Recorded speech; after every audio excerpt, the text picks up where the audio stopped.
Hello friends, this is Christian Wiese. Today I wanted to talk to you about spiritual living 24/7. Let me start with a quote from one of our greatest, Ramana Maharshi. There is no greater deception than believing that liberation, which is ever present as one's nature, will be attained at a later stage. Now this is the power of now. Do not look for enlightenment in the future. Enlightenment is right here, right now, in front of you. Now that is true, but this is so powerful that I will not talk about it because I myself see unconscious moments in myself. And yes, I see the light occasionally. I'm at best partially enlightened. So we also have to talk about the times when we don't feel so enlightened. So there's Ramesh Balsekar, who is a second generation disciple, who says, no effort is really necessary. All the effort that is necessary at any time happens by itself. Now this is a softer version of the power of now. It says that we do things because we have to do them. It's kind of karma in action. Things just flow. And if we have to work a little, then life will remind us that we have to work. So the power of now is every living moment is spiritual living. Now it's a little closer to the reality that I perceive, but still not quite as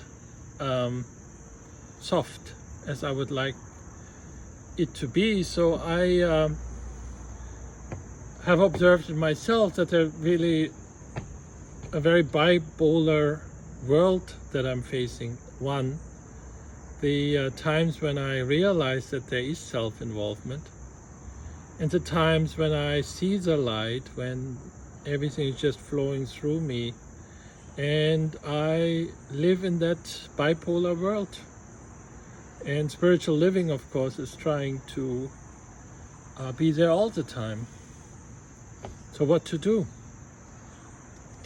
Well, when we are in the lower world, the self-involvement, so to go back to Ramesh Balsekar's quote, no effort is really necessary. All the effort that is necessary at any time happens by itself.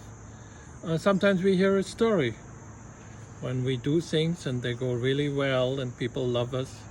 Then we hear that voice, oh, you're really good, you're so spiritual.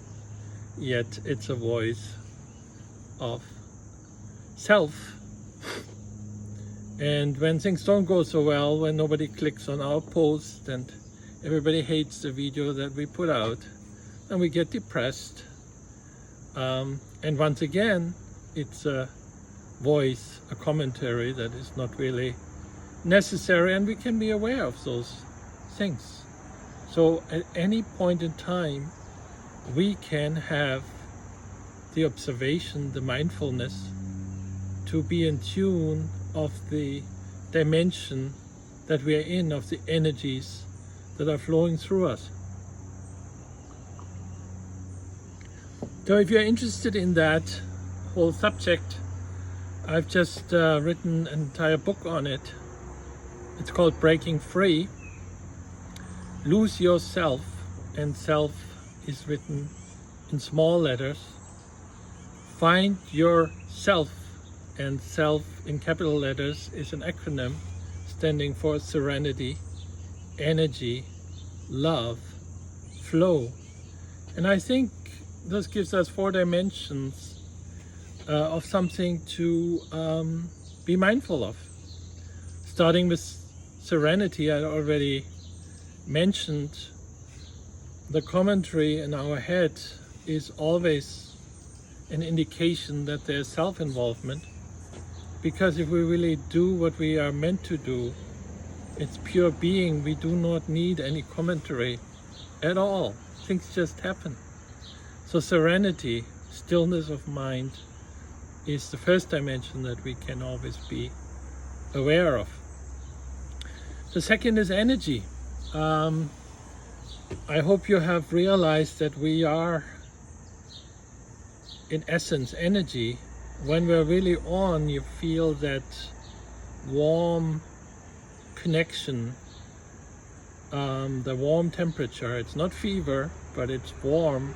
And you literally feel how the energy is expanding. It includes all our body, but also, 6 feet in either direction, something like that. You can literally sense it, feel it. When the energy is missing, you feel that it's cut off somewhere here. You know the expression cold feet? It's exactly that. The energy, our mind overrules it and tells us that something is wrong. We get afraid, we get anxious, and the energy just stops here. And it's also, in terms of expansion into the room, it's just a very small ball surrounding us. So that is something, the energy flow, that you can experience, that you can monitor, and that you can even affect. Breathing,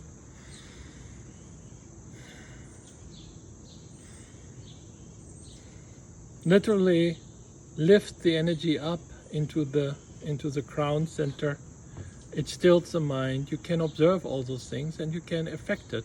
Same with love. You can always feel unconditional love. Unconditional love affects all the people that are in our vicinity. It's not specific to one person. This person we love, this person we hate. It doesn't work that way. With spiritual living, you are like a magnet. You attract the people that like to hang out with you, so to speak. You have unconditional love to all of them. There is no separation, no judgment, it's meant to be that they're in your life and you are appreciative. The energy, the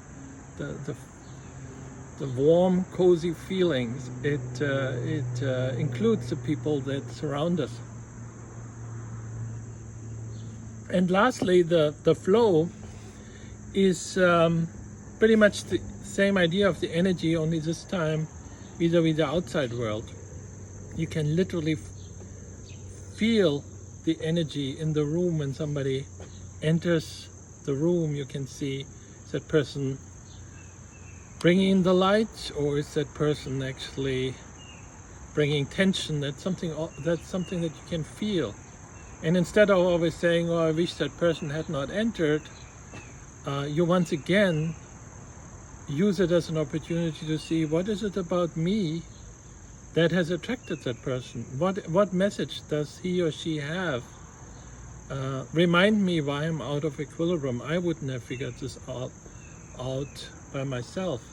So once again, we can, moment by moment, look at everything within, without, as a giant puzzle that tells us, are we in the lower energies, are we in the higher energies? Now, the enlightened people will tell you, you always have the opportunity to step out of the low energy field and enter the high energy field. Once again, I don't claim that at all. But I would claim that you do realize at that stage that many of us are in, let's call it the stage of partial enlightenment, that in a sense we realize this is all self-inflicted, and that's kind of not real. Something that I've learned is that every day is a new day. Often the problems that are perceived today are literally gone tomorrow. Literally. Something within changes, and as something within changes, the outside world changes with it. Now, once again, I do not disagree with our enlightened folks that you can do even better than that. But I do believe it's a very good start to be mindful in the present moment, to look within, to look without, to see the lower energies, to see the higher energies, and just to monitor, let them run. And having the knowledge that this moment that we're in is just perfectly designed. The only thing we have to do is kind of get ourselves out of the way. So I had two quotes Let me finish with a quote which is also beautiful. Wu Itsin says, "Silence is not the absence of sound. Silence is the absence of you." I think that's beautiful, and that's something we can do. We can always look for that silence, even as we are very busy. When the you makes itself present, there's always a way to catch that, and then we just ask, why are you so loud? Why don't you just let the beautiful now take care of itself? All right, everyone, thank you for listening in. Until next time, bye.